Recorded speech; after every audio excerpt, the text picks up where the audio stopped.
It's not anything to be ashamed of to say, well, it kind of looks like that structure's worked quite well for the entire duration of mankind, and so maybe we mess with it at our peril. You're hearing about family values from the childless and unmarried. Don't follow them.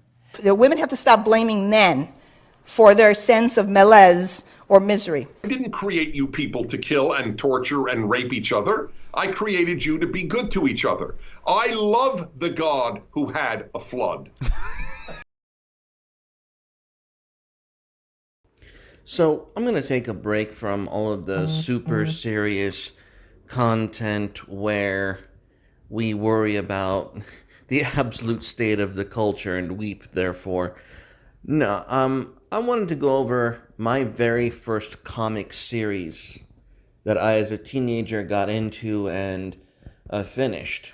And the reason I'm even bothering to bring it up is because it's not one of the big ones. It's not one of the common parlance of comic culture in any way, shape, or form. In fact, this is a cult classic for anyone who grew up in the 90s into the thousands.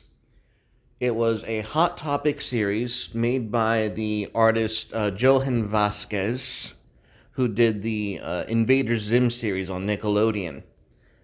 And he did a comic series of a goth kid, this really black and white ink style Johan Vasquez insanity called Johnny the Homicidal Maniac. That was my first comic series ever, Johnny the Homicidal Maniac. And Johnny was a typical goth kid with everything: the steel-toed boots, the punk shirt, the zippers everywhere, the trench coat. He had the pants with the straps and the zippers everywhere. It was gothic punk to the max, balls to the wall, and it was the most hilarious thing because it was self-depreciating humor throughout. He would constantly make fun of like the gothic culture, like the the degrading hipster like culture of the need for these people to be oh so relevant and oh so authentic at the same time. Like they had to be the epitome of the goth scene, but they had to be totally unique absolutely all the time. And it was it's actually I enjoyed it. If I went back to read it, I would probably still enjoy it. Not just for nostalgia, like the story, the art, the content of the comic is literally about a kid who is a homicidal maniac. He is clearly insane. He's clearly batshit crazy. Now, but what made Johnny endearing wasn't that he killed people or that he was psychotic. The thing that made Johnny endearing was that despite the fact that he had an emotional side, and you could tell that he was probably, center left for back then, you could clearly tell that today he might be a little bit more on the right, Heil Hitler area of the political spectrum. Johnny was not a victim. And then that was one of the best parts about reading about Johnny is nothing about his demeanor was the victim narrative. Johnny was what he was, and he did not ever make any qualms about what he was. Yeah, he had a few suicidal moments because, well, when you're a homicidal maniac, turning on yourself is the rational conclusion at the end of that story arc. But Johnny's whole demeanor, especially in the first two comics, was about him coping with society at large in his dynamic. And even he knew he was weird. he was completely self-aware that it is completely bizarre for someone in his situation to keep getting away with this shit, and that something bigger might be at play.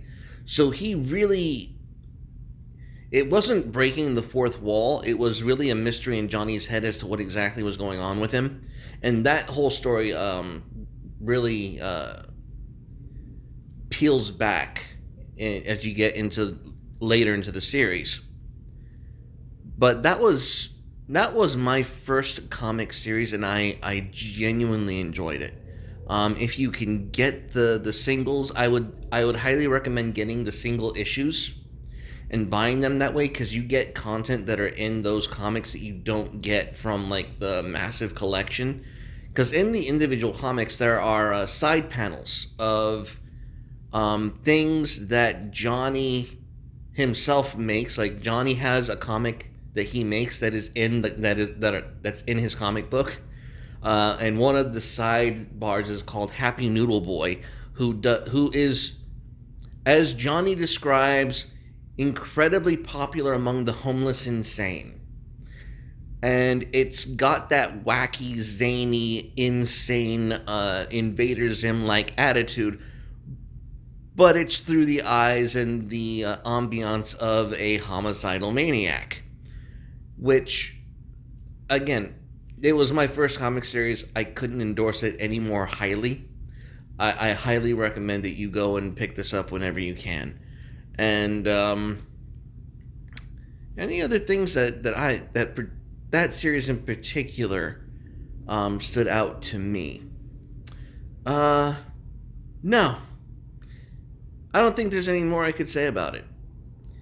Other than this was my first comic series, and I have no regrets. That's all. Stay carnal, guys. Alright guys, real quick, if you guys like the channel, feel free to please leave a donation so we can keep the channel going. All donations go to support the channel, more equipment, better content. But if you don't want to just leave a donation, feel free to jump by Carnal's Menagerie. We sell basically t-shirts. If you have any kind of carnalism that you want to see on a t-shirt, please go ahead and leave it in the comments and I will get that uploaded for you. But guys, this is how you support the channel. Anyways, thank you guys as always, and just remember, stay carnal. Bye guys.